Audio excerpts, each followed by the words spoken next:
Ok, esta asesoría se trata de la cadena de transporte de electrones por parte del Departamento de Bioquímica de la Facultad de Medicina de la Universidad Nacional Autónoma de México.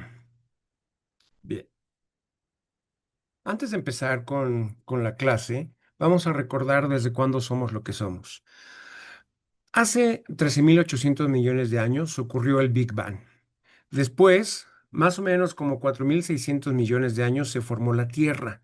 Y muy poquito después, en 3.500 millones de años aparecen los primeros procariontes.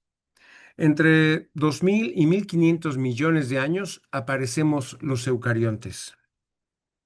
¿Ok? Por acá. Muy bien. Los eucariontes somos el resultado de una endosimbiosis, ¿ok? Donde una célula primigenia engulló a otra célula que podía producir ATP, no la degradó y entonces ella se convirtió en un orgánulo de esta nueva célula. ¿Ok? Después pudo incorporar espiroquetas con las cuales tuvo flagelos y después hubo una división entre aquellas células que podían ser heterótrofas, es decir, engulleron otro organismo que produce eh, nutrientes a partir de la luz, como los cloroplastos, y serían las células autótrofas, las que tenemos acá. ¿Ok? Nosotros somos células heterótrofas y vamos a continuar con eso. El nombre de las mitocondrias pudo haber sido tan variopinto como el que ustedes pueden ver aquí. ¿Ok? Le llamaban blefaroblastos, condriocontos, y así pueden encontrar una buena cantidad de nombres diferentes, hasta que finalmente se les llamó filamento y granos. Mito significa filamento y condria, granos. Entonces, a partir de que lo pudieron ver, lo llamamos mitocondria. ¿Ok? Bien, un poquito de historia para ubicar el concepto de mitocondria. Vean ustedes, ya en 1850, después de que Robert Hooke vio las primeras células, Dalton en 1803 describió la estructura del átomo, en 1850 se acuña el nombre mitocondria, que significa filamento y grano. ¿Ok? En- para hacer hincapié en esta situación, aquí donde vean una mitocondria como en morado, será el punto importante con la mitocondria.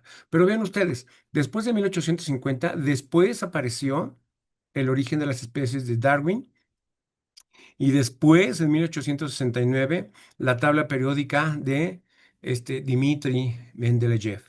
¿Ok? Para que vean lo viejo que es el concepto de mitocondria. Después, ya en 1888, Kolliker pudo diseccionar mitocondrias. Y después de eso, Altman, en 1890, describió las mitocondrias como unidades autónomas de una célula huésped. O sea, ya la estaban viendo como organismos independientes de la célula hospedera. Y en 1905, Konstantin Merezhkovsky describió la teoría endosimbionte en 1905, junto que dos cosas importantes. Uno, cuando Einstein proclama la teoría de la relatividad especial y también cuando Harrison aísla células de organismos pluricelulares y las puede cultivar. Todo eso ocurrió en 1905. Después nos seguimos en la línea de tiempo y vean ustedes, en 1906 se descubren las hormonas, en el 15 Einstein describe ya su teoría de la relatividad general y después en 1931 Karl Lohmann, descubre el ATP. Este es un evento importante porque nunca antes se había descrito a una molécula como contenedora de eh, energía. ¿Sí? Después, entre 1930 y 1940, en esa década, Warburg y Meyerhoff descubren la fosforilación a nivel de sustrato. Esta la deben de recordar ustedes de la glucólisis. Ahí se lleva a cabo la fosforilación a nivel de sustrato. Después ven ustedes, acá en 1935, nada más para ubicarnos, descubren al neutrón y después en 1937 Hans Krebs describe el ciclo de los ácidos tricarboxílicos. Después, Kalkar, en el 37 y el 41, asocia la respiración con la síntesis de ATP. Un evento importante porque está viendo que el consumo de oxígeno está asociado con la síntesis de ATP. Ya después, en el 53, Franklin, Watson y Crick descubren la estructura del DNA y simultáneamente en ese mismo año se desarrollan las bases del modelo estándar de la mecánica cuántica. Después, en el 63, se descubre el DNA mitocondrial por Margaret Nash Edelson. Después, aquí en el 65, en México, se inicia la bioenergética mitocondrial. También en el 66 se desarrolla por Peter Mitchell la teoría quimiosmótica. Bien. Después, en el 67, 62 años después de que Constantin describiera la endosimbiosis como un evento de origen de las mitocondrias, Lynn Margulis la describe ya mostrando evidencias experimentales. ¿Ok? Vean ustedes del 67 y luego nos seguimos durante la línea de tiempo y pasamos por el 96, cuando se clonó el primer vertebrado, que fue la oveja Dolly. ¿Ok? Vamos a dejar hasta aquí la línea de tiempo y vamos a ver algunas actividades de las mitocondrias. Vean ustedes, estas mitocondrias producen el 95% del ATP que requiere cada célula de su cuerpo. Es decir, mientras ustedes leen esto, pueden producir 3 gramos de ATP cada segundo. Si ustedes guardaran todo el ATP que sintetizan durante un día, ustedes podrían triplicar su peso en solo 24 horas.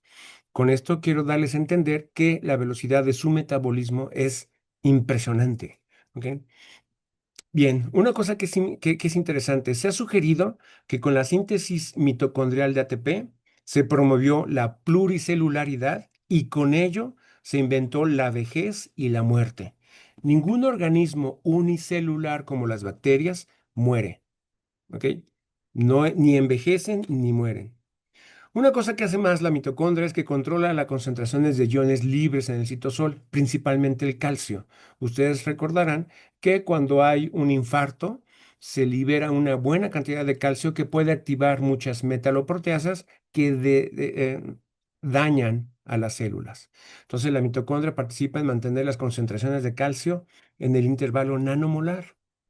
También la mitocondria es blanco de numerosas vías de señalización que inician diversos procesos celulares. Ustedes ya sabrán que existe la apoptosis y eso es regulado por la mitocondria. También las mitocondrias mantienen el potencial redox y la producción de especies reactivas de oxígeno. Las especies reactivas de oxígeno no siempre son dañinas.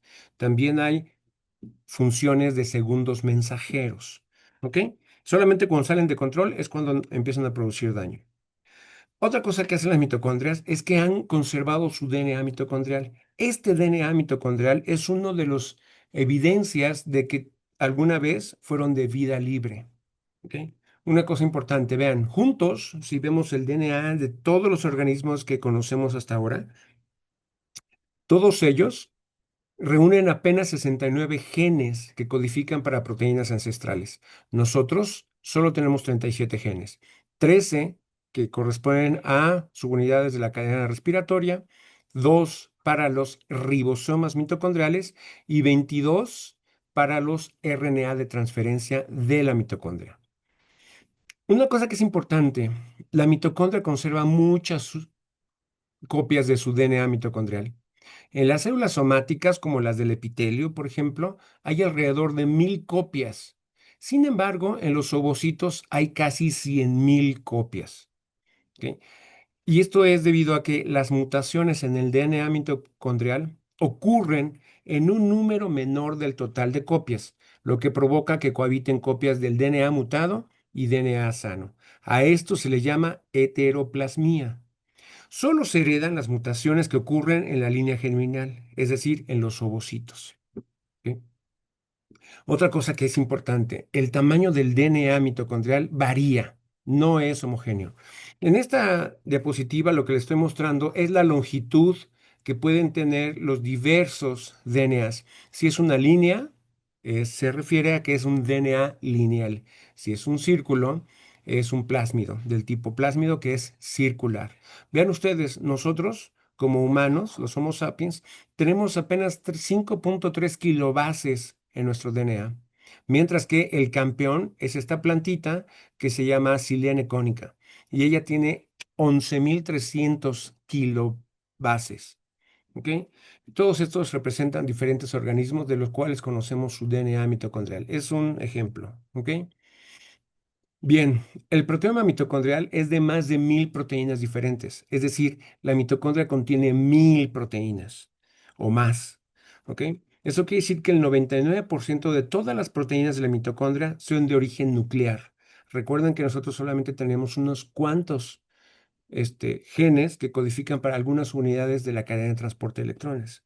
Así pues, a la mitocondria le queda apenas un 1% de las proteínas pertenecen al DNA mitocondrial. El resto vienen del núcleo. Esto provoca que las mitocondrias estén exquisitamente adaptadas a la célula hospedera. Bien, la estructura y función de las mitocondrias es anisotrópica dentro de la célula y heterogénea dentro de los tejidos. Por ejemplo, vean acá, son diferentes tejidos y lo que vamos a ver en esta diapositiva es que diferentes mitocondrias hacen diferente cosa dependiendo del órgano. En el cerebro, muchas mitocondrias se dedican a hacer metabolismo de neurotransmisores como el GABA. Acá en su corazón, las mitocondrias se dedican a la síntesis de ATP, mientras que en el hígado, las mitocondrias se pueden dedicar al ciclo de la urea. Y, por ejemplo, acá en su riñón, las mitocondrias se pueden dedicar al metabolismo del triptófano. Sin embargo, no solamente es una variedad entre tejido y tejido, sino en la célula, las mitocondrias van a ocupar un sitio diferente. Habrá unas mitocondrias que estarán rodeando el núcleo y otras mitocondrias que estarán en la periferia. ¿Ok? Y aún en la periferia pueden estar, por ejemplo, ustedes se recuerdan al epitelio del intestino, habrá una zona que es el borde de cepillo y habrá una zona que es la membrana vasolateral. Las mitocondrias en cada una de esas posiciones tendrán actividades diferentes. Un ejemplo chulísimo de esto es la anisotropía mitocondrial en las neuronas. Mientras que las neuronas que están en el soma, en el cuerpo central de la neurona, ellas se van a dedicar a hacer síntesis de ATP. Mientras que las mitocondrias que se encuentran en el botón sináptico podrán dedicarse a la producción de alfa-cetoglutarato, un metabólito del ciclo de Krebs. Y esto para generar un neurotransmisor. El alfa-cetoglutarato es un precursor de neurotransmisores. Entonces, dentro de la misma célula, las mitocondrias pueden estar en ubicaciones diferentes y harán cosas diferentes. ¿Ok? Bien, otro aspecto de la adaptación mitocondrial a su célula hospedera es que el tamaño y número de mitocondrias depende de la célula a la que pertenece. Por ejemplo, ustedes saben que los cardiomiocitos, habíamos visto en unas diapositivas anteriores, son capaces de sintetizar ATP. ¿Ok? Entonces, los cardiomiocitos tienen entre 7.000 y 10.000 mitocondrias cada uno de ellos. Es decir, las mitocondrias ocupan cerca del 30% del total del volumen celular. Hay muchísimas mitocondrias en cada cardiomiocito. Sin embargo, en los hepatocitos apenas hay 800 mitocondrias, porque se dedican a otra cosa y no requiere el hígado que le generen mucho ATP. Ahora vean, los ovocitos que habíamos visto, aquellos que son aquellas mitocondrias que tienen muchísimas copias de DNA. En los ovocitos hay más de 100.000 mitocondrias. Con eso nos estamos asegurando de que el DNA mitocondrial, aunque esté mutado, se va a diluir entre todo el DNA sano en un ovocito. ¿Ok? Los espermatozoides, como no aportan a las mitocondrias, lo único que necesitan es ATP. Y por eso los espermatozoides tienen apenas 100 mitocondrias y estas son especialmente grandes. ¿Ok? Bien. A partir de ahora, de este momento, les aviso que vamos a ver lo que corresponde al temario de los de bioquímica, ¿ok? Y por eso les pongo los objetivos que van incluidos, donde vamos a identificar el mecanismo de acción de alguna de las enzimas de la cadena de transporte, vamos a definir el concepto de oxidorreducción y conocer todos los complejos de la cadena de transporte de electrones. Y además vamos a integrar el funcionamiento de la cadena respiratoria de acuerdo con las condiciones clínicas y de laboratorio dadas. ¿Ok? Vamos a eso. Entonces aquí vamos a echar una mirada rápida a la cadena de transporte de electrones. ¿Ok? Aunque en este tema, en esta asesoría, no vamos a ver la fosforilación oxidativa, sí les voy a mencionar de que ahí participa. ¿Ok? Bien, la cadena de transporte de electrones eh, funciona de la siguiente manera. Todos los electrones de las coenzimas reducidas, le hace NADH y FADH2, son transportados a través de una cadena de enzimas y coenzimas. Y lo importante está aquí. Vamos a generar un gradiente electroquímico de protones a través de la membrana interna mitocondrial. El gradiente electroquímico de protones es un almacén de energía. Ahí tenemos una energía potencial equivalente a la energía que puede tener una presa, que cuando el agua es liberada en la presa, podemos generar electricidad a partir de una turbina. Aquí, cuando liberamos la energía almacenada en el gradiente electroquímico de protones a través del complejo 5 o F1FO ATP sintasa, generaremos ATP. Y una cantidad grande de ATP, recuerden, cerca del 95% del ATP que requiere una célula. Bien, otra de las cosas que se podrían estar relacionadas a este tema es la fosforilación oxidativa. Y es acá lo que les decía, que la energía almacenada en el gradiente electroquímico de protones se utiliza para la síntesis de ATP. ¿Ok? Estos eventos ocurren en la membrana interna mitocondrial. Bien, la membrana interna mitocondrial vamos a tener dos membranas, una membrana externa, una membrana interna, y la diferencia entre estas dos son dos cosas importantes. Uno, que la membrana externa tiene muchas proteínas que le permiten mover cosas muy grandes. Por ello, decimos que es em, permeable. Después tenemos una membrana interna que se va a plegar sobre sí misma, formando crestas mitocondriales, y que además una característica de esta membrana es que es impermeable. Es decir, no puede pasar nada. ¿Ok? No pueden pasar ningún ion, ni siquiera los protones, que son los iones más chiquititos que tenemos en esta realidad. ¿De acuerdo? Bien, para que puedan moverse los protones, vamos a necesitar transportadores, ¿va? Bien, también dentro de la mitocondria, en la matriz mitocondrial, que es la región que se limita por la membrana interna mitocondrial, vamos a tener ahí el DNA mitocondrial que habíamos platicado, y también vamos a tener todas las enzimas del ciclo de Krebs, de la descarboxilación oxidativa, de la oxidación de los ácidos grasos, que sería la beta oxidación, ¿ok? Y vamos a tener ahí un montón de metabolitos, ¿va? Perfecto. Esta es la visión clásica de los libros de texto y es la versión que podemos dibujar los profesores en el pizarrón. ¿Ok? Y ahí está. Membrana externa en amarillo, membrana interna en azul, las crestas mitocondriales y dos espacios delimitados. Entre membrana y membrana, un espacio intermembranal, como su nombre lo indica, y limitado por la membrana interna mitocondrial a la matriz. ¿Ok?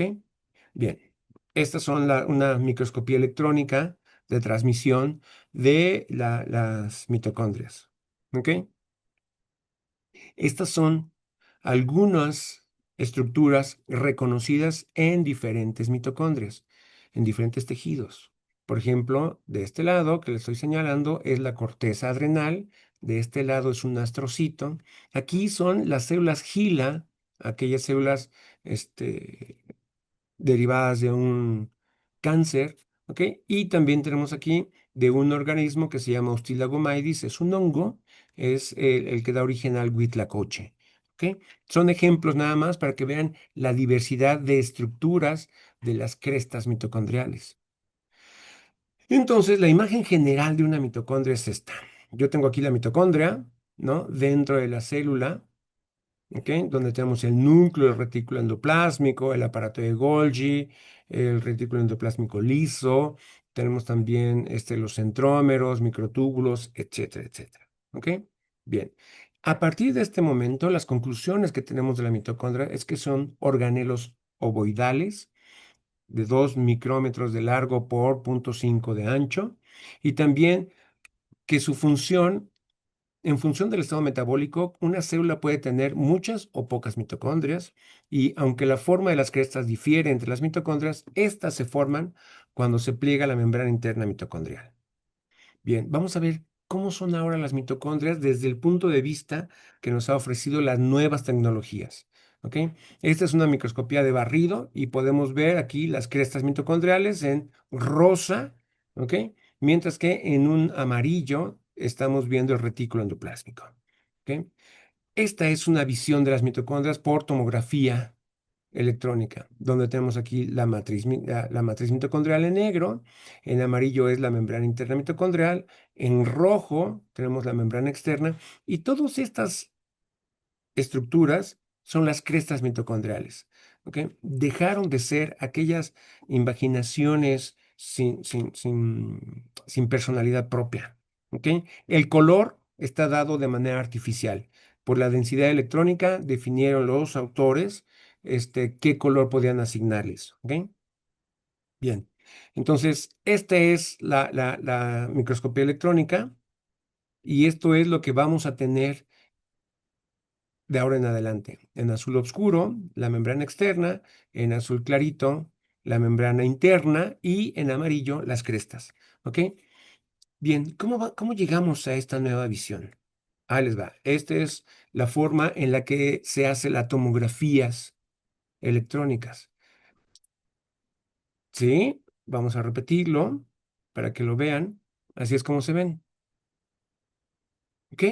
Y entonces, esto es lo que nos permite tener esta estructura. ¿Ok?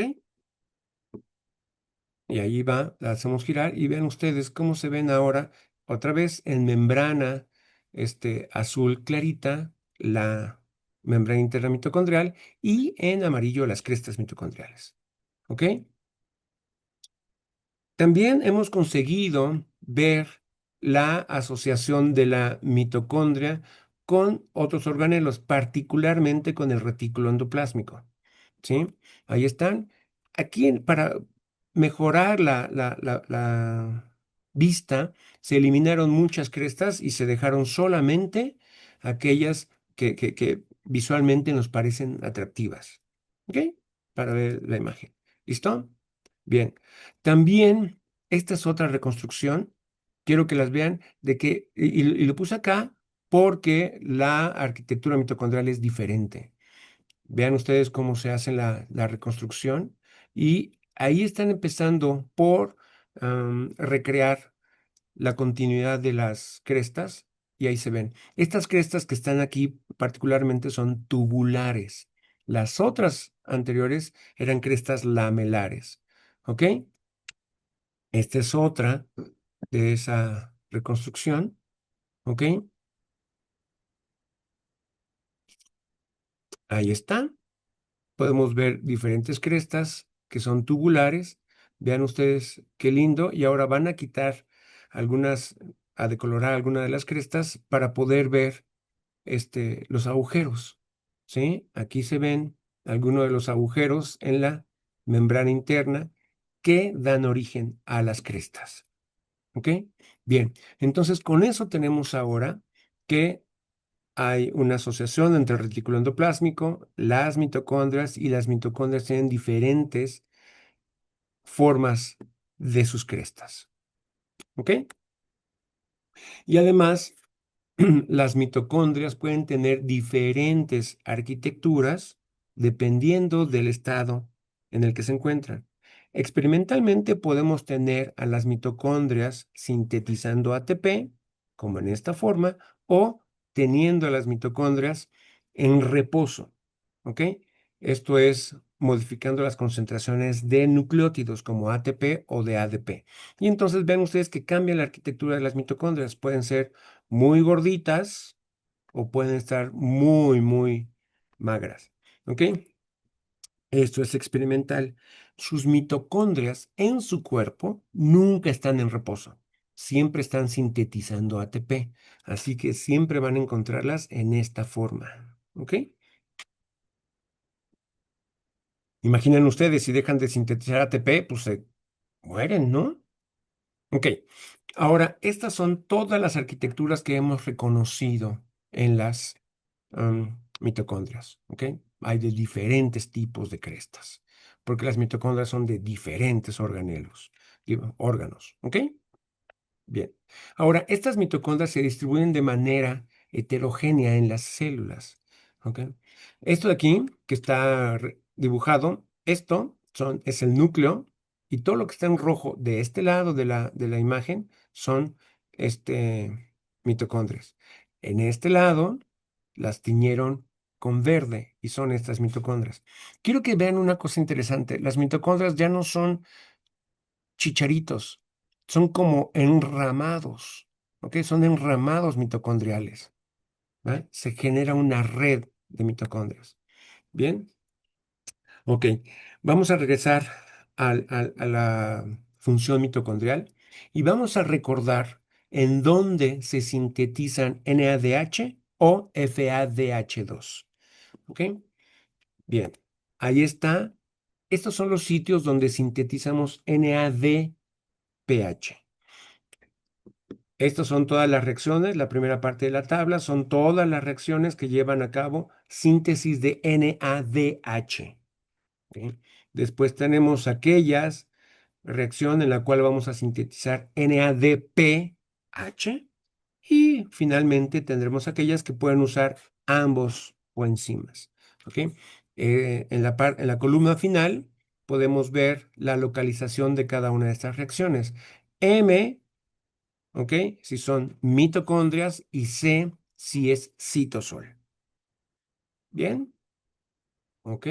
Ustedes ya habrán visto la descarboxilación del piruvato por la piruvato deshidrogenasa, por ejemplo, que es el que estoy señalando acá, que pasamos de piruvato a acetilcoenzima A, generamos un NADH más H, ¿ok? Y hay una descarboxilación y aquí está el CO2, ¿ok? Bien, este es el NADH. Está la base nitrogenada, el carbohidrato, unos fosfatos, y después aquí está, en este que está en rojo, es el núcleo que se va a poder protonar. En la parte de arriba, aquí hay un protón, y yo puedo meter aquí el otro protón. En este momento, esto es NADH, ¿ok? Sin embargo, ustedes recordarán que aquí tengo un par de electrones sin compartir y esos tienen carga negativa, parcial negativa. Entonces yo puedo adicionar aquí en esto de manera eléctrica un protón. Por eso el NADH más H. ¿Ok? En muchos libros lo van a encontrar solamente como NADH, pero es exactamente lo mismo, NADH más H. Ahora bien, ¿por qué pongo aquí un fosfato? Eso quiere decir que aquí, en este alcohol de este carbohidrato, yo puedo pegar un fosfato. En ese momento, este fosfato será reconocido por un grupo de enzimas exclusivamente. ¿Ok?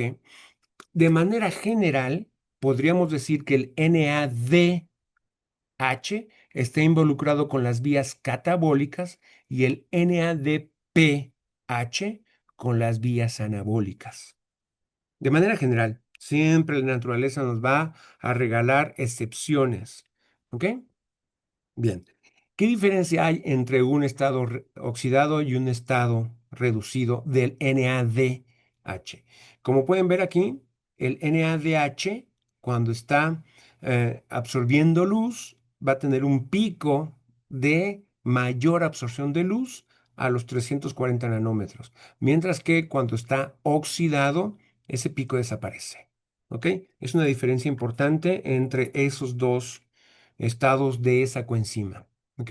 Ahora vamos a ver una cosa. El FADH2 todos los profesores lo dibujamos en el pizarrón como si estuviera libre.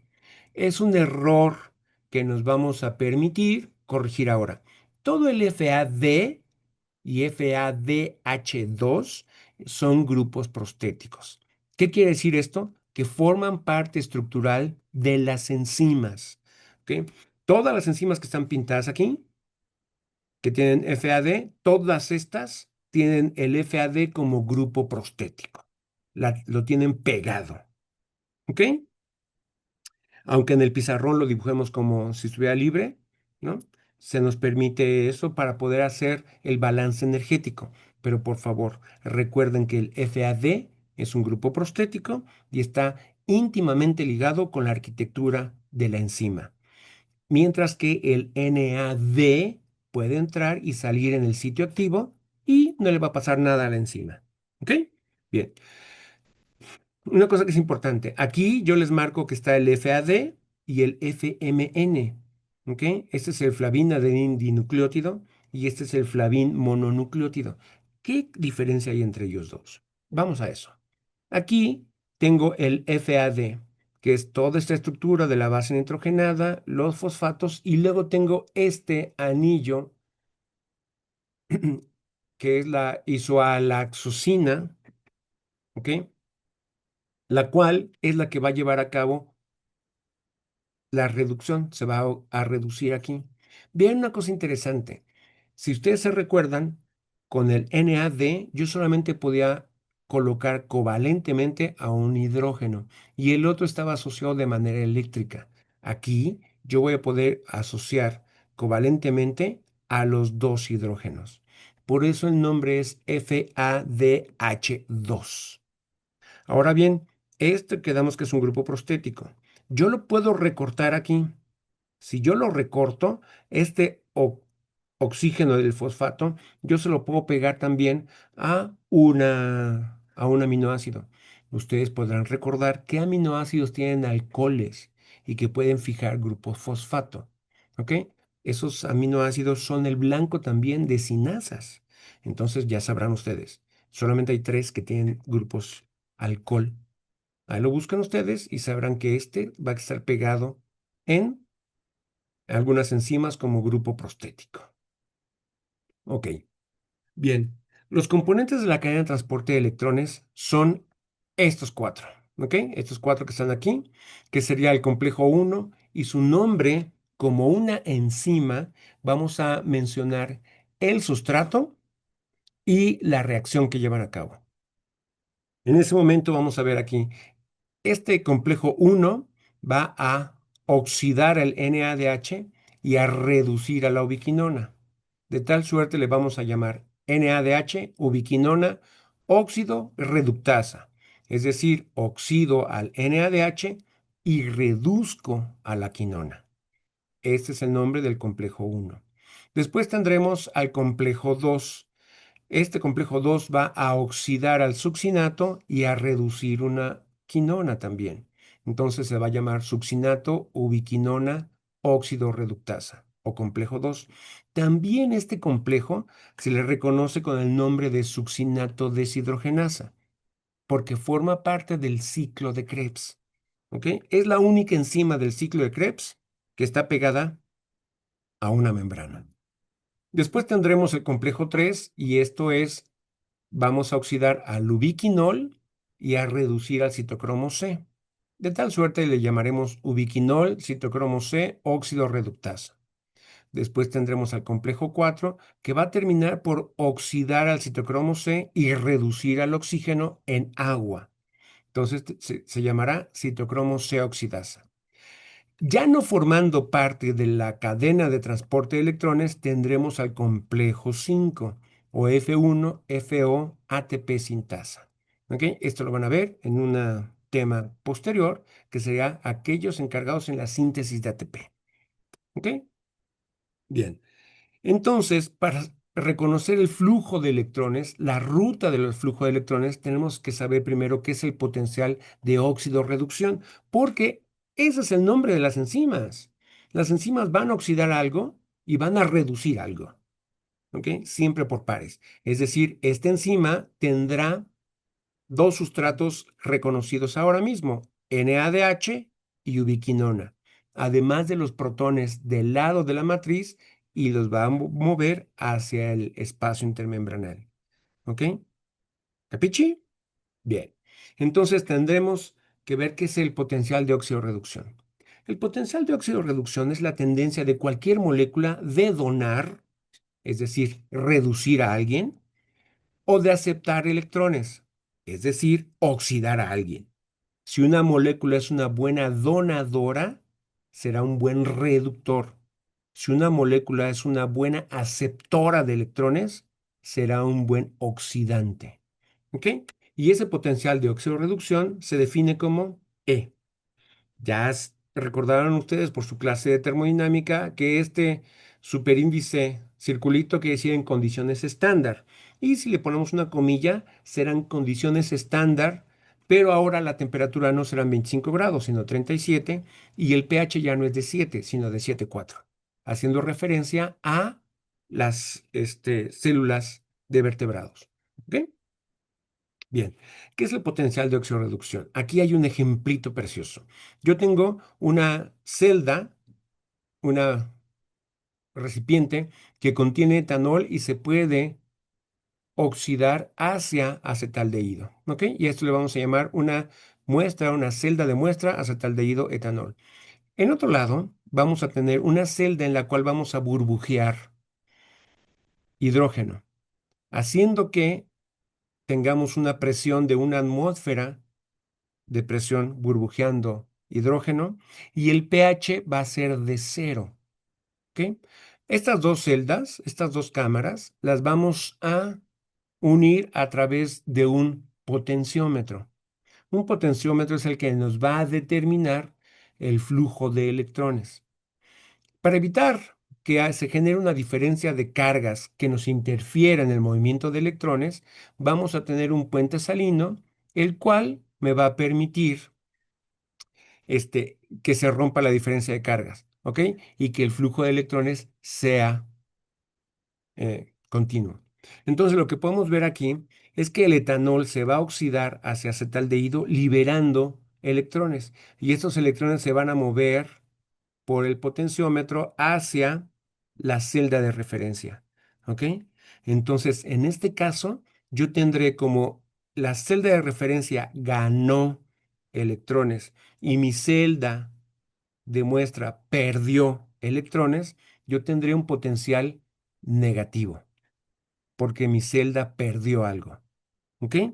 Mientras que, vamos a ver acá, otro ejemplo. Aquí yo tengo el fierro que tiene 3 cargas positivas y luego el fierro que tiene 2 cargas positivas. ¿Ok? Eso quiere decir que ganó un electrón.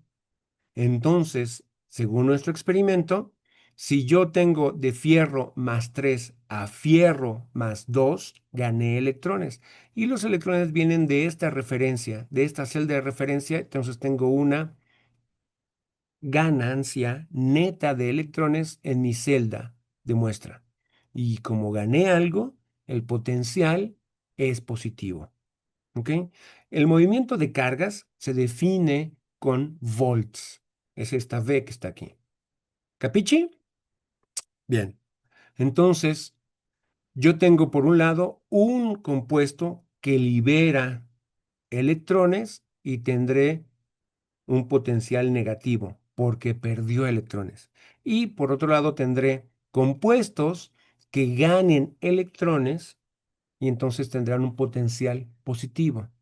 Entre estos dos ejemplos, la transformación de etanol a acetaldehído es una oxidación. Yo estoy perdiendo electrones. ¿Ok? El compuesto se oxidó. Y de este lado, el fierro ganó electrones. ¿Ok? El fierro 3 más se redujo. ¿Vale? Bien. Entonces, vamos a tener como conclusión de lo siguiente. La transferencia de los electrones ocurre en la dirección de un potencial más positivo, porque el que es positivo es el oxidante. ¿Ok? Bien. Así que vamos a tener esto. Un buen agente reductor es el que tiene el potencial más negativo, mientras que un agente oxidante será aquel con un potencial E más positivo. ¿Ok? Vale. Bien. Entonces, vamos a ver qué podemos recuperar de esa información. Altos valores de E indican una fuerte tendencia de ser reducido o es un buen oxidante. ¿Ok? Yo puedo tener números negativos y entre esos dos números negativos yo puedo saber cuál es el más positivo. Por ejemplo, de -10 y de -1, el -10 es más negativo que el -1. ¿Ok? En magnitud. Entonces, el -10 donará sus electrones a la molécula de -1. Y luego ese de -1 podrá donar sus electrones a alguien que tenga un potencial de +4, por ejemplo. ¿Ok? Bien, entonces aquí está una ecuación muy interesante. El delta G es igual a menos N por Faraday multiplicado por la diferencia en los potenciales de oxidorreducción. Y el potencial de oxidorreducción lo vamos a tomar como el potencial del aceptor menos el potencial del donador. ¿Ok? Y entonces los electrones son donados del compuesto con el potencial de reducción más negativo y son aceptados por el compuesto con el potencial de reducción más positivo. ¿Ok? La constante de Faraday que vamos a utilizar es esta que es de 23,06 kilocalorías por mol a la -1 por volt a la -1. ¿Ok? Una cosa que es importante. Yo, vean esta ecuación. ¿Ok? Vean esta ecuación. N significa un número entero porque se refiere a la cantidad de electrones que voy a transferir. Faraday es un número entero que vale 23,06 kilocalorías por mol por volt. ¿Ok? Ambos son positivos. Y el delta E es la diferencia que hay entre el potencial de óxido reducción del aceptor y, en diferencia con el potencial del donador. ¿Vale? Entonces vean una cosa interesante. Un delta G, para que sea esa reacción espontánea y en la dirección en la que la estamos cuantificando, debe ser negativo. Porque un delta G negativo me refiere a una reacción espontánea, exergónica. Si el valor del delta G es positivo, me indica que esa reacción no ocurrirá de forma espontánea. Entonces, con base en eso que estamos diciendo, el delta E debe ser positivo. Para que positivo este valor, por el positivo de Faraday, por el positivo del número de electrones que se mueven, me permiten conservar este signo negativo. Y entonces el delta G es negativo, es decir, esa reacción ocurre de forma espontánea en la dirección en la que estamos observando. ¿Ok? Bien. Ustedes pueden hacer ese cálculo si toman esta tabla que nos habla sobre el potencial de oxidorreducción de los complejos de la cadena de transporte de electrones. Vean ustedes aquí, el NADH tiene un potencial de oxidorreducción de menos 0,320 volts, ¿ok?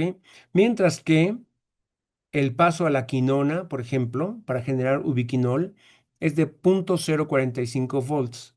Yo podría calcular la transferencia de electrones desde el NADH hasta la quinona a través del complejo 1 y podría ver si es o no espontáneo. Eso lo pueden hacer ustedes, ¿ok? Tienen hasta ahora todos los elementos para poder hacer ese cálculo. Y lo que se van a dar cuenta es de que el oxígeno, si lo pueden ir haciendo paso por paso, brinco por brinco, lo que van a ver es que el oxígeno es un muy buen aceptor de electrones, es un muy buen oxidante, ¿ok? Y entonces vamos a formar agua a partir de los electrones que provienen del NADH. Muy bien. Esta es otra forma de lo que lo estamos viendo, donde está en esta barrita roja o rosa el potencial de oxidorreducción del complejo 1. Aquí está para el complejo 2. Aquí está para la quinona, el complejo 3. ¿Ok? Después tenemos para el citocromo C y después para el complejo 4. ¿Ok? Y por último tenemos aquí el oxígeno. ¿Ok? Bien. En ese sentido, el transporte de electrones cuenta con cuatro complejos proteicos incorporados en la membrana interna mitocondrial. Una coenzima liposoluble, que sería la coenzima Q, o CQ, o ubiquinona, y una proteína soluble, que es el citocromo C. Ambos son transportadores de electrones, ¿ok? Y estos les llaman como transportadores móviles de electrones. ¿Ok? Y estos van a hacer la conexión entre los complejos respiratorios. Así pues, los electrones, perdón, se transfieren siguiendo el potencial de oxidorreducción de los complejos. Es decir, desde el NADH al complejo 1, a la quinona, al complejo 3, al citocromo C, al complejo 4 y por último al oxígeno, o desde el succinato hacia el complejo 2, hacia la quinona, complejo 3, citocromo C, complejo 4 y al oxígeno. ¿Ok? Entonces, el distribuidor en este caso sería la quinona, porque la quinona recibirá electrones desde el complejo 1 y desde el complejo 2. ¿Ok? De forma independiente. ¿Vale? Muy bien. Este es el complejo, es el complejo 1. ¿Va? Aquí está, esta que está aquí en gris es la membrana interna mitocondrial y el complejo 1 tendrá una región hidrofóbica y una región hidrofílica. ¿Ok?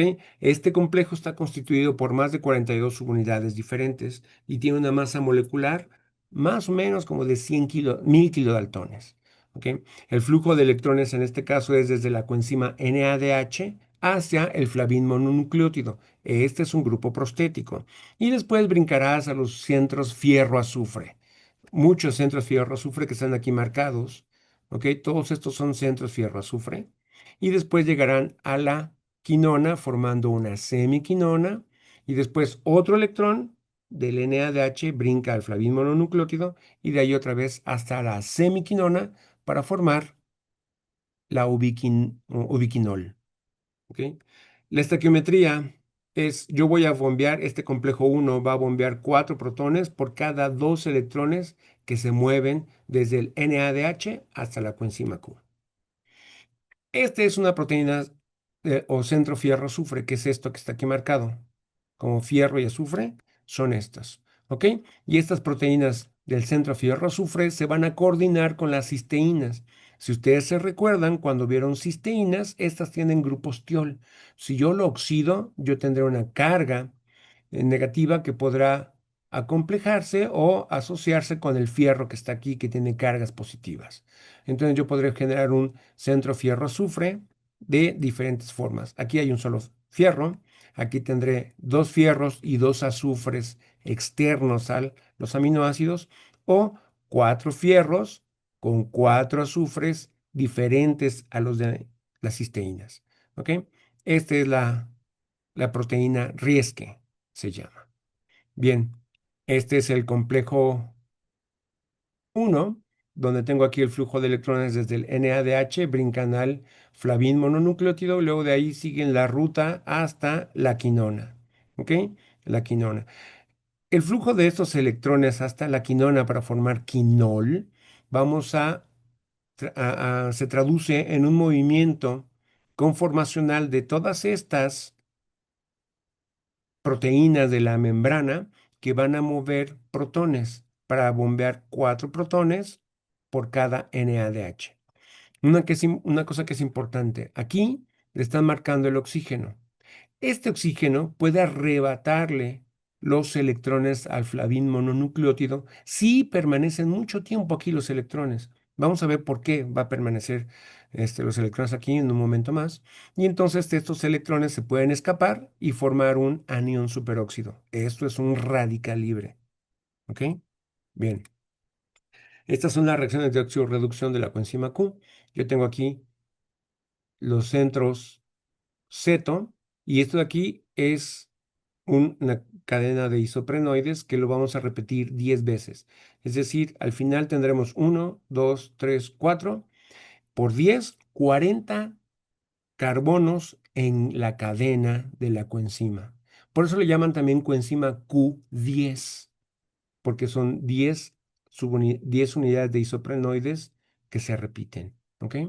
Bueno, entonces metemos un electrón, un protón y generamos aquí una semiquinona. Podría ser un radical libre. ¿Ok?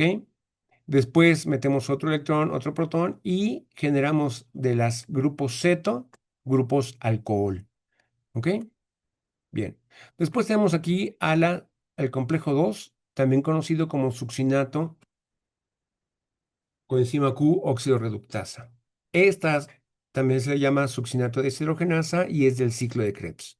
Esta tiene una flavoproteína del tipo 2, la cual tiene un FAD covalentemente unido. Es decir, el FAD es un grupo prostético.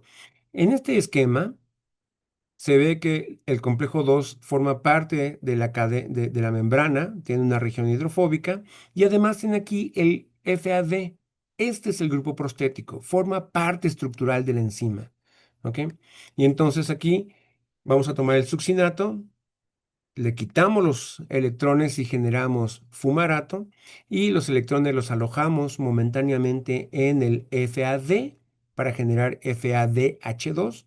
Luego de ahí por centros fierro-azufre que están aquí, marcados, si los ven, y después brincamos hacia la coenzima Q y generamos quinol. ¿Ok? Aquí está más en grande, este es el FAD y yo meto aquí el succinato y generamos el flujo de electrones por toda esta vía que son en azul, llegamos a la ubiquinona y esta sale en forma de ubiquinol. Bien, esta es otra caricatura de la estructura del complejo 2, ¿ok? Y aquí está el FAD, como ya se los había mostrado hace un rato, ¿ok? Bien. Estas son las reacciones, les recuerdo, de la reducción de la coenzima Q. Yo tengo aquí los dos grupos ceto, meto los electrones y el protón, formo una semiquinona, meto otro electrón, otro protón y genero los alcoholes. Por eso esto se llama ubiquinol. Bien, ahora vamos a ver el complejo 3. El complejo 3 es un dímero obligado. Son dos complejos 3 pegados. ¿Ok? Y si se despegan, ya no funcionan. ¿Ok? Bien. Este es citocromo C, óxido reductasa, es quinol, citocromo C, óxido reductasa, ¿vale? Y este sí bombea protones. Se me olvidaba, me regreso un instante. El complejo 2 no bombea protones. No tiene la capacidad de bombear protones, ¿ok? El complejo 3 ahora sí tiene capacidad de bombear protones, ¿vale? Y entonces la principal proteína transmembranal en el complejo 3 es el citocromo B. Y este contiene dos grupos hemo, BL y BH. La se refiere a que es de bajo spin, la H es de alto spin. Los citocromos, al igual que el fierro de los centros fierro-azufre, son agentes que transfieren un solo electrón a la vez. La coenzima Q es un acarreador liposoluble de electrones y el citocromo C es un acarreador soluble de electrones. Vamos allá. Los tipos de citocromos. El tipo de citocromo dependerá de los sustituyentes que tienen. Este sería el citocromo B. Es la mínima expresión de los citocromos. Si ustedes se dan cuenta, yo puedo modificar, mostrado en azul, las estructuras de estos. Si yo los modifico, ahora este va a absorber a una longitud de onda diferente a la del citocromo B. Y en ese sentido le llamamos citocromo C. Si yo modifico esta cadena, tengo otras situaciones diferentes, le vamos a llamar hemo A. ¿Ok? Así como tenemos hemo B, hemo C, hemo A. Bien, y como estos modifican la arquitectura química de los grupos hemo, Estos van a ser capaces de absorber a diferentes longitudes de onda. Experimentalmente nos sirve porque podemos reconocer la composición de los complejos respiratorios dependiendo de el contenido de citocromos presentes. Ok, aquí está el complejo 3. En esta estructura tridimensional muestro solamente al complejo 3 monómero. En esta caricatura que está acá, en este dibujo, ya puedo mostrar el complejo 3 como dímero. ¿Ok? Bien. Lo importante de esto es algo que se conoce como ciclo Q. Y es interesante. El ciclo Q lleva a cabo la oxidación del quinol y la transferencia de electrones hacia el citocromo C. Vamos a ver una cosa. El quinol, aquí está el primer quinol. El primer quinol entra y un electrón se va hacia el citocromo C, que es el soluble y que es el móvil, y se va a ir. Mientras que uno de los electrones pasa por el hemo B, Bl, BH y regresa para generar una semiquinona. En ese ciclo bombeamos dos protones. Después usamos otro quinol. Uno de los electrones se va hacia el citocromo C, que sale, y el otro electrón regresa para generar un quinol. Y con esto tenemos el bombeo de otros dos protones. ¿Ok? La ecuación general de este ciclo Q es que yo tengo un quinol, dos citocromos C oxidados y dos protones del lado N. En un segundo más les voy a explicar por qué es N, ¿ok? O por qué es P. Después tendremos el quinol, lo oxidamos a quinona, el citocromo C lo reducimos y movemos protones desde el lado N hacia el lado P. ¿Ok? Bien. Este es una animación que hice para que pudieran ver la primera oxidación de la quinona, del quinol, y generamos una quinona, y aquí un electrón se va hacia la generación de una semiquinona y el otro electrón se va al la proteína fierroazufre del otro monómero. Y aquí le pasamos los electrones y este citocromo se va. ¿Ok? Del otro lado, generamos también el mismo ciclo, generamos una semiquinona y se van los electrones a este lado y este se va. Se repite el ciclo ahora del otro lado para reconstituir un quinol. ¿Lo ven? Así es como ocurre esto. Consumimos dos quinoles y regeneramos uno de ellos. Para que en neto sería consumir un quinol y producir una quinona. ¿Ok? Bien. Ahora vamos a ver el complejo 4. El complejo 4 es el último, el que va a tomar los cuatro citocromos C que vienen de la oxidación o del ciclo Q del dímero del complejo 3. Los electrones que vienen acá pasarán primero hacia la subunidad 2, ¿ok? Que se llama COX-2, que tiene ahí cobre. Entonces pasan los electrones por el cobre del COX-2 hacia los hemos A, A3 y luego al cobre B y luego de ahí hacia el oxígeno para generar agua. ¿Ok? Durante este ciclo, el complejo 4 es capaz de bombear también protones. ¿Ok? Este es el complejo 4, cómo está formado el complejo 4 y la situación donde se encuentran los cobres. ¿Ok? Entonces el citocromo C llegará por acá, donde está el cobre A, y el oxígeno llegará por acá, donde está el cobre B. ¿Ok? Bien. Este es un resumen del origen genético de las subunidades de todos los complejos que tienen ustedes ahí. ¿Ok? Todos estos son subunidades nucleares del complejo 1 y estas son subunidades mitocondriales para el complejo 1. Aquí tengo el complejo 2. El complejo 2, todo es nuclear. Todo es codificado en el núcleo. ¿Ok? No hay ninguna gen mitocondrial para el complejo 2. Después tenemos el complejo 3, el cual tiene una subunidades nucleares y una subunidad mitocondrial. El complejo 4 también tendrá subunidades nucleares y subunidades mitocondriales. Aquí les puse también el complejo 5, ¿ok? ¿Va? Ahí está. Muy bien.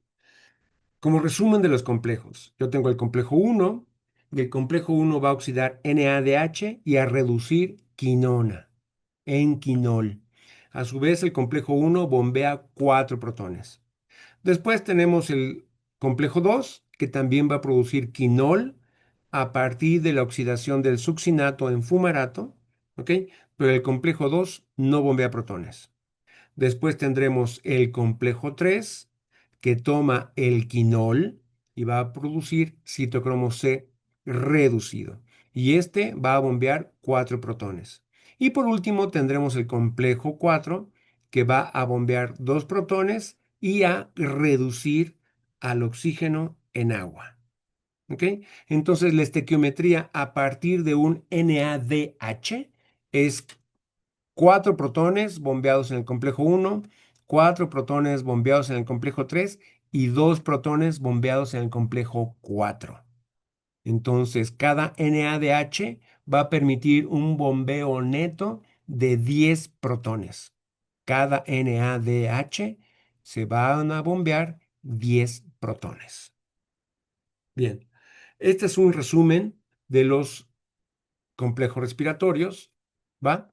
Entonces, aquí la primera columna que van a encontrar es el nombre de la enzima, si bombea protones y en qué dirección, su peso molecular, las subunidades que están en el DNA genómico, es esta G, las subunidades en el DNA mitocondrial, qué grupos prostéticos tiene, y este es eh, ¿cuántos factores de ensamblaje necesitan? ¿Ok? Entonces aquí tengo el complejo 1, es una enzima que se llama NADH coenzima Q oxidorreductasa. Sí, bombea protones, bombea 4 por cada NADH y los vamos a mover del lado N al lado P. En un instante les explico qué significa N y P. ¿Ok?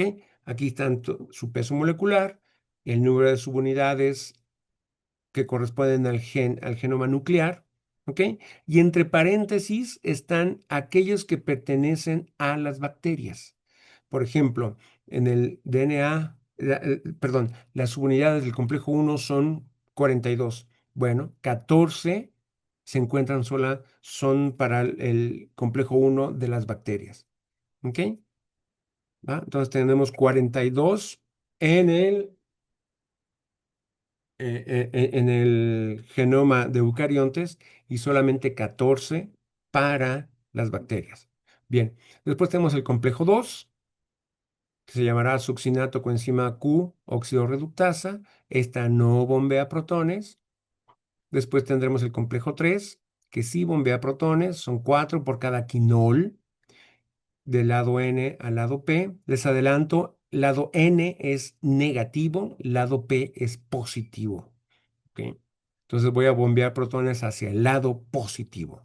Y después tenemos el complejo 4 que también bombea protones y serían 2 protones por cada citocromo C reducido. ¿Ok? Bien, esto sería el contenido de los complejos respiratorios en mitocondrias de corazón de bovino y su distribución en supercomplejos. ¿Qué es un supercomplejo? Esto no viene en los libros. Esto es investigación básica de última generación. ¿Ok?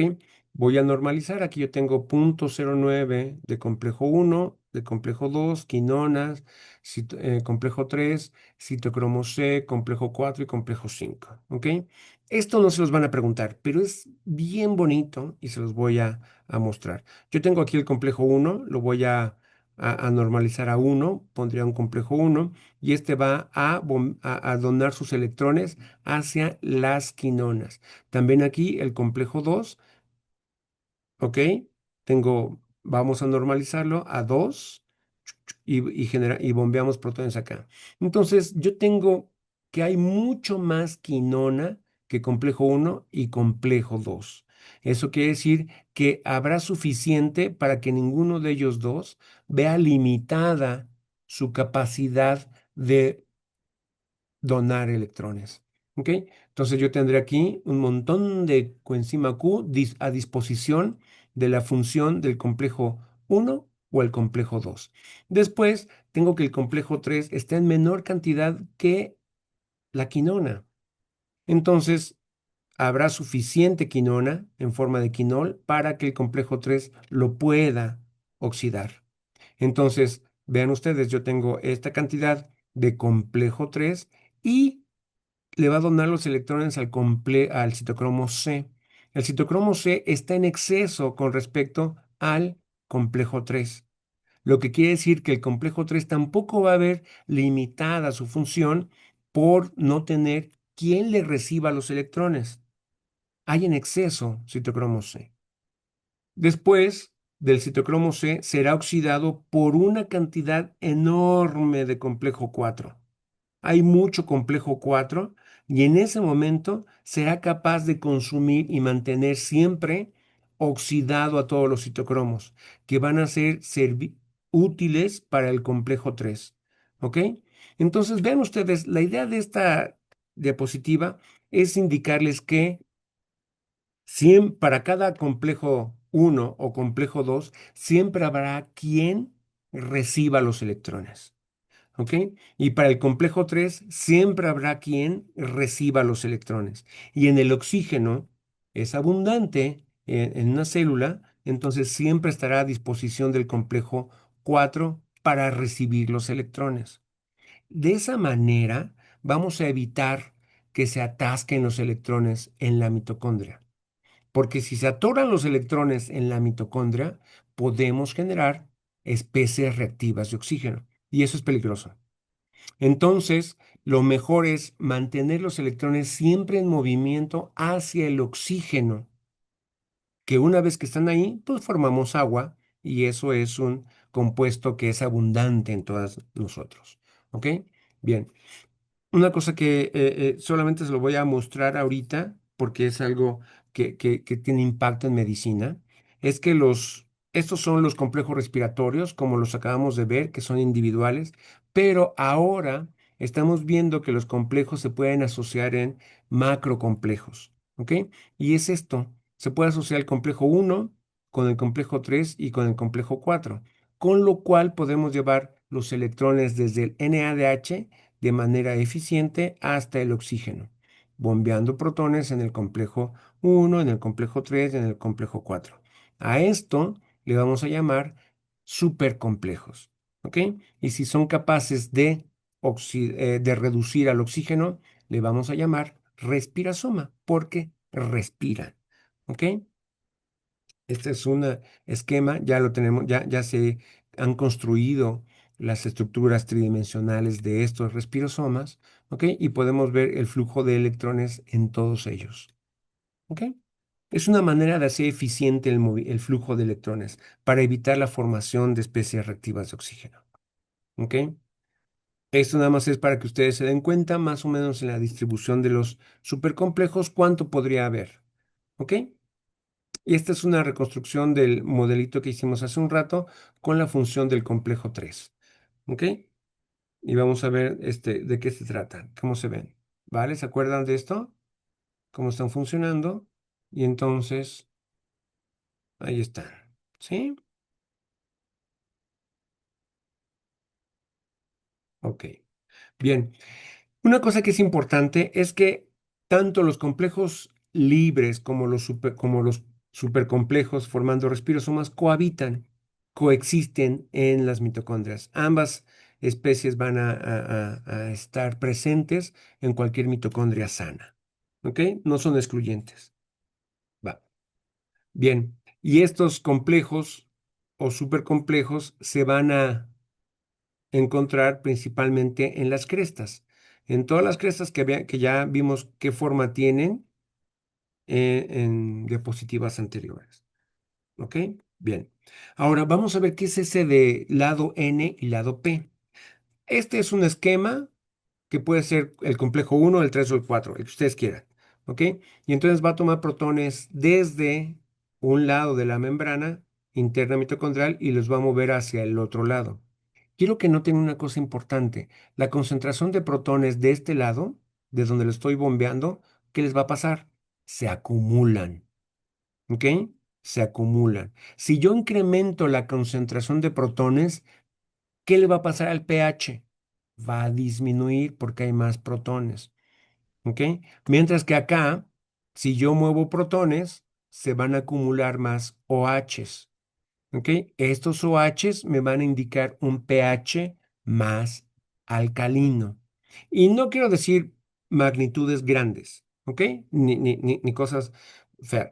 Por ejemplo, ya no será 7,4, sino andará cerca de 8 en el interior de la mitocondria, en la matriz, y en el espacio intermembranal ya no será 7,4, ya podrá ser 6,3, una cosa así, porque se acidifica un poco. ¿Ok? Pero esa ya es una diferencia importante. Vean aquí sería 6,3 de acá de 8. La diferencia es de casi 2 unidades de pH. Y si ustedes se recuerdan de su primer bloque, estaríamos viendo que son 2 unidades logarítmicas de diferencia en la concentración de protones. ¿Ok? Bien, entonces el lado P es donde se acumulan las cargas positivas o donde hay más protones. Y del lado N es donde están las cargas negativas de los OHs. ¿Ok? Esta es una caricatura donde, un esquema donde les pongo aquí que el agüita se disocia en protones más OHs y yo tengo este protón que lo voy a bombear. En este ejemplo usé al complejo 3, ¿ok? Bombea los protones y yo me quedo aquí con un OH. Es claro que en este esquema yo debería de hacer de manera estequiométrica 4 moléculas de agua se disocian para que 4 protones sean bombeados. Y aquí acumularían 4 OHs. ¿Ok? Lo mismo ocurriría acá con el complejo 1 y lo mismo ocurriría acá con el complejo 4. ¿Ok? Y por eso le vamos a llamar lado N, donde se quedan las especies negativas como el OH, y acá el lado P, donde se quedan las cargas positivas de los protones. Bien. Este es un esquema donde estamos viendo que voy a generar una diferencia de carga entre el espacio intermembranal y la matriz mitocondrial. Tendré más cargas positivas en el espacio intermembranal o en el interior de la cresta y más cargas negativas en la matriz mitocondrial. Ok, eso ya es energía, ¿sí? Eso es energía que estoy almacenando en forma del gradiente electroquímico de protones. Bien. Clínicamente hemos identificado muchos ejemplos que están asociados con mutaciones en el DNA mitocondrial. ¿Ok? Aquí podemos ver algunos ejemplos interesantes, pero voy a referirme a este que es el LON, que sería la neuropatía óptica hereditaria descrita por Leber. ¿Ok? También le llaman LON. ¿Ok? Y esto tiene que ver con problemas en la visión a partir de la atrofia del nervio óptico. ¿Ok? También tenemos otras que son, que se conocen como melas, ¿va? Que son miopatías o encefalomiopatías que producen acidosis láctica. Ustedes se recordarán, la acidosis láctica es cuando el piruvato no se puede oxidar en mitocondria y se genera lactato que sale al torrente sanguíneo, generando acidosis láctica. ¿Ok? Es decir, que hay una mayor cantidad de especies ácidas en plasma. ¿Bien? ¿Se acuerdan de eso, de la acidosis láctica? Ah, bueno, pues ahí está. Y hay otro que se llama MERF. MERF se caracteriza porque afecta mucho al músculo, a las células musculares. Y a esto se les llaman em, fibras rojas rasgadas. ¿Ok? Si ustedes ven, se recuerdan en histología, sus fibras rojas tienen una fisonomía muy, muy simétrica. Y cuando tienen problemas con con la mitocondria, se pierde esa simetría y se tienen fibras rojas, pero ahora rasgadas. ¿Ok? Bien. Estas son algunas de las mutaciones que ya conocemos que tienen que ver con algunos de los efectos que hemos descrito. Por ejemplo, con LON, con MELAS, con diabetes. Vean ustedes que también la diabetes está asociada con mutaciones en la subunidad ND6 del complejo 1, ¿ok? O en MELAS también, aquí en ND5, ¿ok? LON. Ojo, una cosa que es importante que tenemos que reconocer es que si las mutaciones en el DNA mitocondrial son letales, no las vamos a poder reconocer porque los productos, los bebés se pierden, ¿ok? Y no tenemos una manera de reconocerlas porque se pierden, ¿ok? Pero por ejemplo aquí tenemos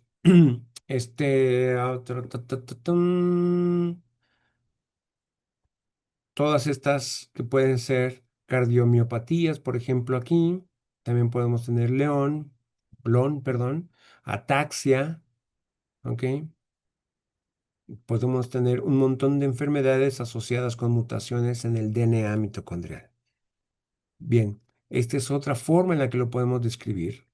¿Cuáles son las mutaciones? Aquí están en naranja, en rojito, en rosa, las subunidades que se pueden mutar y las enfermedades que podemos tener aquí.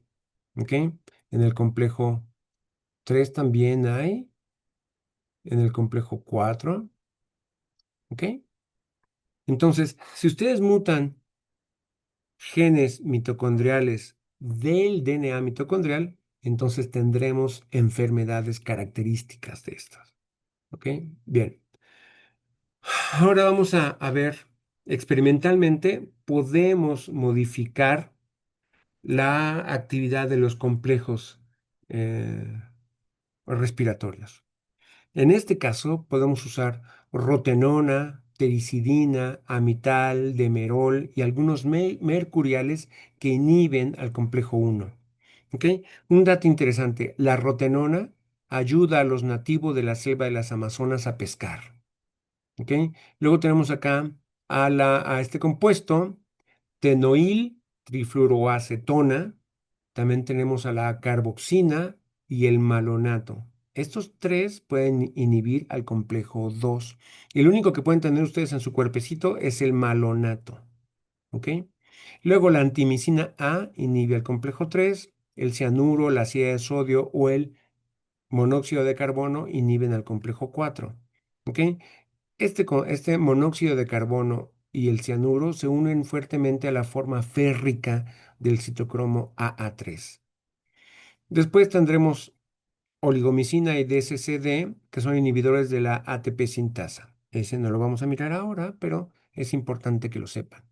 Ok, aquí están una tabla donde podemos ver el tipo de inhibidor. Ok, aquí el tipo de inhibidor, cuál es su blanco.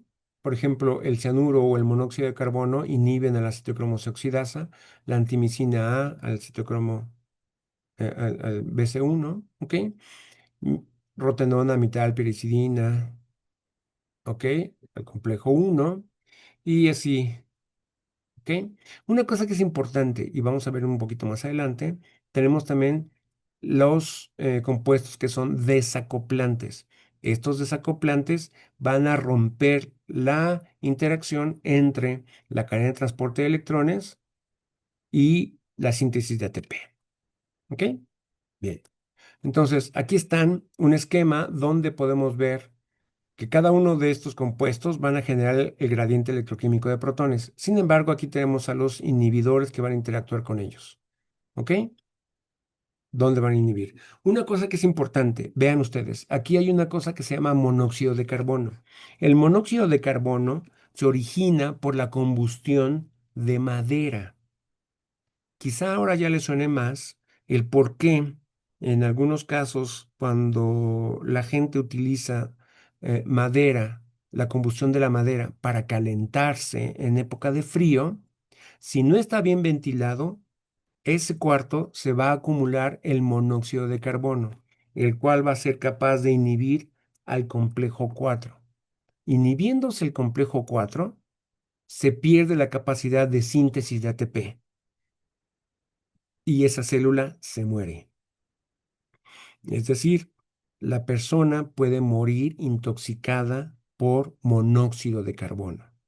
¿Ok? Por eso siempre es importante mantener bien ventiladas todas las habitaciones cuando estén consumiendo o haciendo la combustión de madera. ¿Ok? Bien, esta es una diapo para mostrarles las características de los o la estructura de los diferentes aminoácidos. Ah, no, de los inhibidores. Bien, ¿qué va a ocurrir? Cuando yo inhiba a los diferentes complejos, todo lo que está antes en el flujo de electrones se quedará reducido y todo lo que quede después del sitio de la inhibición quedará oxidado. ¿Ok? Entonces, cuando yo pongo rotenona, inhibo el complejo 1 y todo el NADH se va a mantener así, va a estar reducido. Entonces, imaginen ustedes, para que funcione el ciclo de Krebs, las enzimas requieren de NAD para producir NADH y que el ciclo de Krebs funcione. También la piruvato deshidrogenasa, la que oxida al piruvato y genera acetilcoenzima A, requiere de NAD. Si yo inhibo en el complejo 1, no habrá quien se coma el NADH. Entonces, no solamente no tendré el gradiente electroquímico de protones, sino que además el ciclo de Krebs se va a detener y luego también la piruvato deshidrogenasa se va a detener, ¿ok? Porque no habrá NAD para ellos, ¿ok? Si yo inhibo con antimicina A, inhibo al complejo 3. Entonces, todo el complejo 1 que estaba aquí quedará reducido y a partir de ahí también todas las enzimas del ciclo de Krebs y la piruvato deshidrogenasa, ¿ok? Y entonces habrá mucha posibilidad de generar especies reactivas de oxígeno. Si yo inhibo acá en cianuro, entonces toda la cadena de transporte de electrones quedará reducida y eventualmente también el ciclo de Krebs, todas las enzimas del ciclo de Krebs y después la piruvato deshidrogenasa. ¿Ok? Bien. La otra cosa que podemos usar son desacoplantes. Los desacoplantes rompen la unión entre el transporte de electrones y la fosforilación oxidativa, ya que disipan el gradiente electroquímico de protones. Los desacoplantes son moléculas hidrofóbicas con un ácido débil unido, y estos se mueven de un lado a otro de la membrana, disipando el gradiente. Ahí están, esas son las moléculas, y vean, este es el sitio donde van a unir los protones. Este es el dinitrofenol, este es el dicumarol y este es el FCCP. Esos son los sitios donde van a unir a los protones. Vean ustedes, cuando hacemos un cortocircuito, hacemos un circuito más corto en el movimiento de los electrones, ¿ok? Nosotros tenemos aquí, este es para un sistema de un foquito, donde yo tengo aquí el foco, el interruptor, y este es un capacitor que tiene la capacidad de separar cargas, ¿ok? Es una pila. Entonces yo podré, si cierro el circuito, los electrones pasarán por aquí, llegarán al foquito que tiene una mayor resistencia y por eso este filamento se va a encender y va a brillar. ¿Ok? Si yo hago un circuito más cortito, un cortocircuito, ¿ok? Los electrones pasarán por esta ruta sin pasar por el foco. Y entonces lo que ustedes pueden encontrar si hacen un corto es que se liberan una chispa y truena aquello. ¿no? Lanza chispas y a veces hasta humo, ¿ok? Entonces, esto es un cortocircuito. Con la mitocondria, yo puedo, esta es mi cadena de transporte de electrones, bombea protones y los protones se quedan aquí afuera y pueden entrar por la F1F0 para generar ATP. Si yo pongo un desacoplante, los electrones pasarán por una vía diferente al el complejo 5 y ya no voy a generar ATP. ¿Ok? Estoy rompiendo la comunicación entre la cadena de transporte de electrones y la síntesis de ATP. ¿Ok? Bien, ¿cómo funciona? Esta es mi cadena de transporte de electrones dibujada así con una sola barra y yo voy a tomar protones y los voy a bombear para acá. Una vez que tengo aquí suficientes protones en el espacio intermembranal, este es el dinitrofenol, lo puse aquí en el dibujo porque es más fácil ponerlo, y entonces este viene acá, tiene un OH, perdón, un oxígeno donde voy a pegar un protón, genero un OH y este viaja para acá, libera el protón y entonces este regresa aquí. Entonces vean, este protón lo puedo volver a bombear y vean el circuito del movimiento de protones, ¿ok? Durante todo ese trayecto, el movimiento de protones es independiente a la síntesis de ATP. Entonces, por eso estamos desacoplando la actividad de la cadena de transporte de electrones con la síntesis de ATP. ¿Ok? Bien. Este es otro desacoplante que se llama gremicidina A. ¿Ok? Y déjenme decirles una cosa interesante. Muchos de los venenos de los insectos o de los reptiles funcionan como un desacoplante. ¿Ok? Entonces van a romper la armonía de los gradientes em, químicos de los átomos, de los compuestos, de los iones, y entonces la célula se va a morir. ¿Ok? Bien. Sin embargo, la célula, la mitocondria, también puede utilizar ese mecanismo de manera controlada. Y aquí hay una proteína que se llama la proteína desacoplante o termogenina. Si yo bombeo los protones, aquí vean, aquí está el complejo 1, el 3 y el 4, están bombeando protones. Aquí. Y ellos podrían regresar por la F1F0 y sintetizar ATP. Sin embargo, si yo tengo aquí una termogenina, esta termogenina va a facilitar el flujo de electrones, de protones, de regreso. ¿Ok? Y esta termogenina, toda la energía almacenada en el gradiente electroquímico, lo vamos a liberar en forma de calor. Esta termogenina es rica en mitocondrias de los adipocitos y les da una pigmentación marrón. Por eso se llama grasa parda. ¿Ok? Esa grasa parda es rica en los bebés. Por eso los bebés siempre están calientitos, porque están generando calor en sus mitocondrias de los adipocitos. Nosotros como adultos ya hemos perdido mucho de esa. Tenemos un poco en el vientre para mantener los intestinos calientes y evitar que estos se vayan a paralizar. ¿Ok? Pero ya es muy poquita la que tenemos como adultos. Los bebés son los que son ricos en termogenina. ¿Cómo se va a regular la termogenina? Vean ustedes, esta es la membrana plasmática, llega una hormona, se pega a su receptor, activa una adeninato ciclasa, la cual va a generar AMP cíclico. El AMP cíclico se pega a una proteína sinasa, la va a desacoplar la subunidad reguladora, que se queda con el AMP cíclico pegado, mientras que las unidades catalíticas empiezan a pegar fosfatos de manera coordinada. ¿Ok? Entonces, uno de los blancos de esta proteína sinasa es a la lipasa de los triacilgliceroles.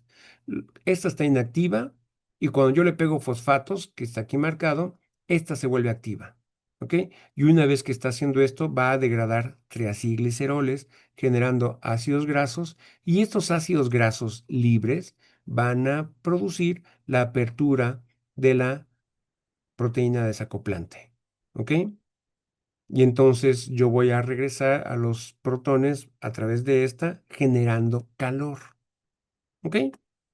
Pero esta es una manera es una proteína desacoplante, pero que es regulable. Y genéticamente se va a ir perdiendo su presencia conforme pasamos a la etapa adulta. Bien, aquí hay una cosa que es interesante. Van a ver un poquito más adelante que en la cadena de transporte de electrones vamos a bombear 10 protones por cada NADH. ¿Ok? Y estos protones van a regresar a la matriz mitocondrial por cada ATP que se va a producir y que sale al citosol para generar trabajo. Entonces, por cada NADH, yo voy a producir 2.5 ATPs y por cada FADH, yo voy a producir 1.5 ATPs.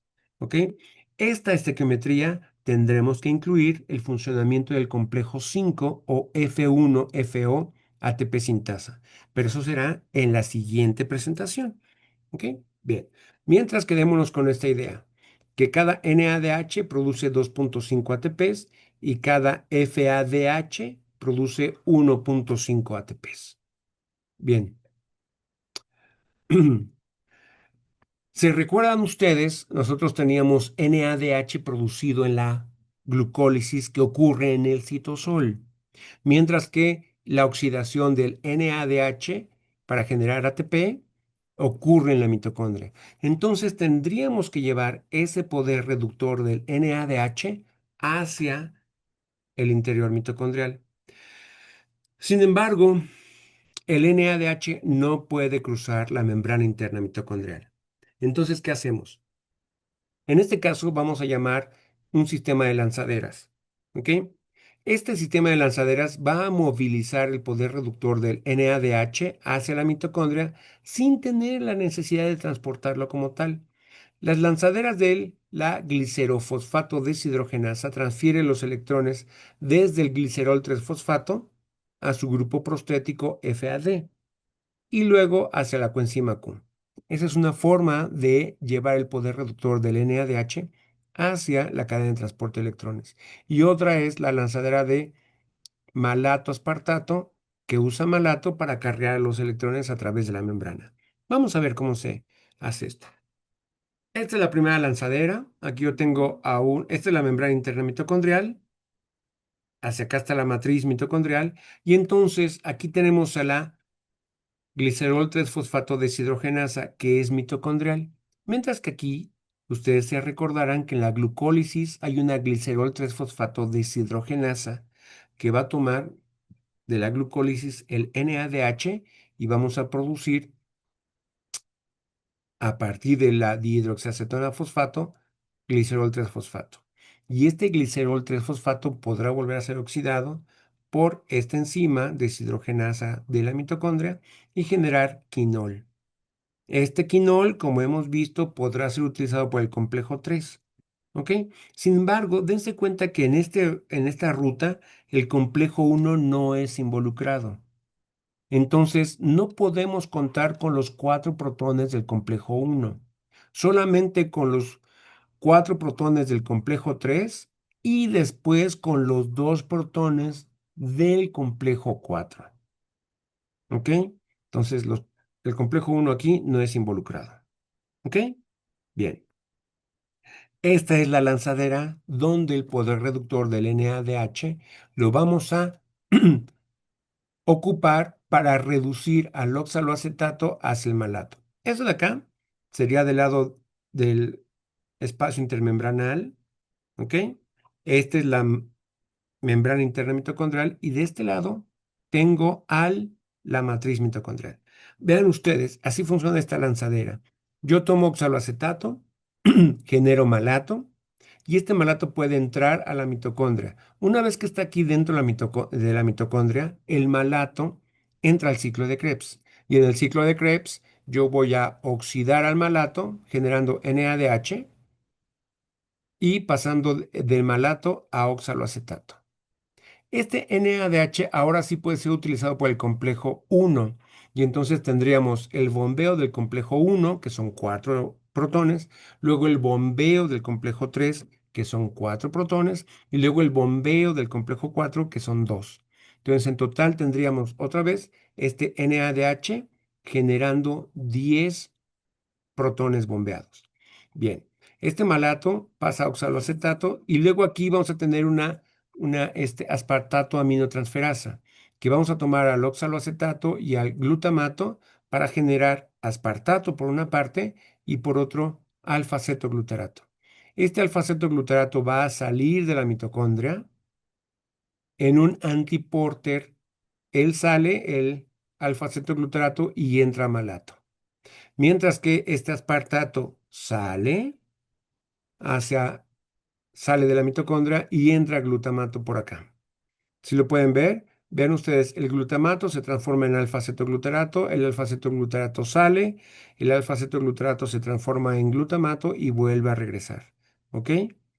Y vean por acá, el malato pasa a oxaloacetato a aspartato, sale del aspartato, se transforma en oxaloacetato, se reduce en malato y vuelve a entrar. Entonces, si se dan cuenta, todos los compuestos que están aquí no se van a modificar su contenido. Siempre va a haber la misma cantidad de malato, de glutamato, alfa-cetoglutarato, aspartato, oxaloacetato. Pero lo que quiero que vean es que este NADH pasa desde el lado citosólico hacia la matriz mitocondrial. ¿Ok? Entonces tenemos dos formas de llevar el poder reductor al interior mitocondrial. El poder reductor que viene de la glucólisis. Uno es por la glicerol 3-fosfato deshidrogenasa y el otro es por la lanzadera de aspartato malato. ¿Ok? Y cada uno de ellos va a generar diferentes números de bombeos de protones. Aquí les recuerdo, si yo uso la glicerol 3-fosfato deshidrogenasa, estaré bombeando protones a partir del complejo 3, que este bombea 4, y luego el complejo 4 que bombea 2, es decir, un total de seis protones. Mientras que acá, si yo utilizo esta lanzadera, podré meter el NADH así tal cual, ¿no? Camuflajeado en forma de malato. Y este NADH entonces sí podrá alimentar al complejo 1, 3 y 4. Y entonces tendré bombeo 4 en el complejo 1, 4 protones en el complejo 3 y 2 protones en el complejo 4, teniendo un total de 10 protones bombeados. ¿Ok? Y entonces eso va a ser importante porque ahora sí vamos a ver cuál es el rendimiento de ATPs consumiendo el poder reductor que se generó en la glucólisis. ¿Ok? Y ya vimos que la producción neta de ATP a partir de glucosa depende de qué lanzadera usas. Se van a producir 30 ATPs por cada glucosa si se usa la lanzadera del glicerol 3-fosfato y se producen 32 ATPs por cada glucosa si se usa la lanzadera de malato aspartato. ¿Ok? En las bacterias, como no tienen mitocondrias, no usan protones para exportar ATP al citosol, entonces la relación es diferente, es un poquito mayor que en las mitocondrias. ¿Ok? Bien, este es el resumen de la producción de ATP a partir de la glucosa. Yo aquí tengo la glucosa, ¿no? Esas son las vías. Esta es la producción de glucosa. Recuerden ustedes que en la parte de activación de la glucólisis, gasto ATP. Después genero dos moléculas de ATP, aquí, cada uno de ellos, ¿vale? Y luego tengo aquí ya piruvato, que se va a convertir en acetilcoenzima A. Y luego de aquí, la producción de dos moléculas de alta energía en forma de GTP, pero esto es de ciclo de Krebs. Luego, en la fosforilación oxidativa, por cada NADH, ¿ok? Dependiendo de qué lanzadera usemos, si usamos la lanzadera de la glicerol 3-fosfato deshidrogenasa o la lanzadera de malato aspartato, tendremos la formación de 3 ATPs o de 5 en total. Y vean ustedes que al final de todas estas reacciones, yo tendré que si uso la lanzadera de glicerol 3-fosfato deshidrogenasa, tendré un total de 30 ATPs. Si yo uso la lanzadera de malato aspartato, generaré 32 ATPs. ¿Ok?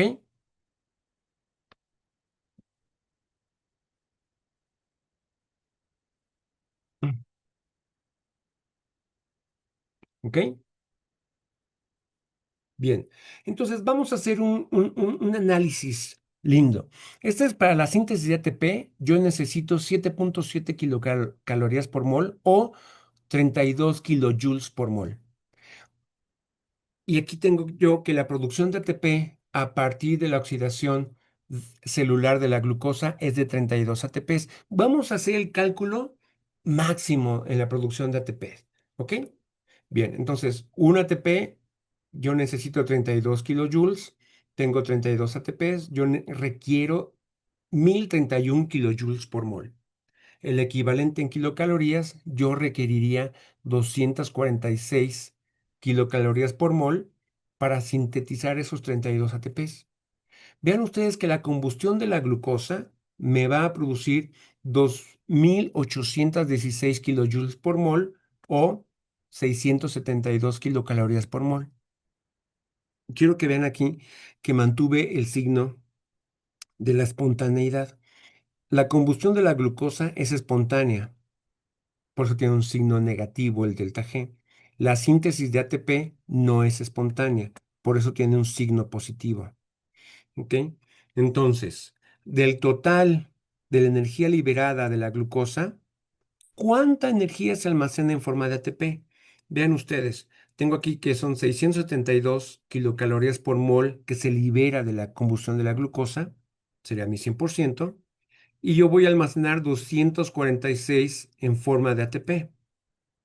Ustedes van a obtener el 36.6% de la energía almacenada en una molécula de glucosa.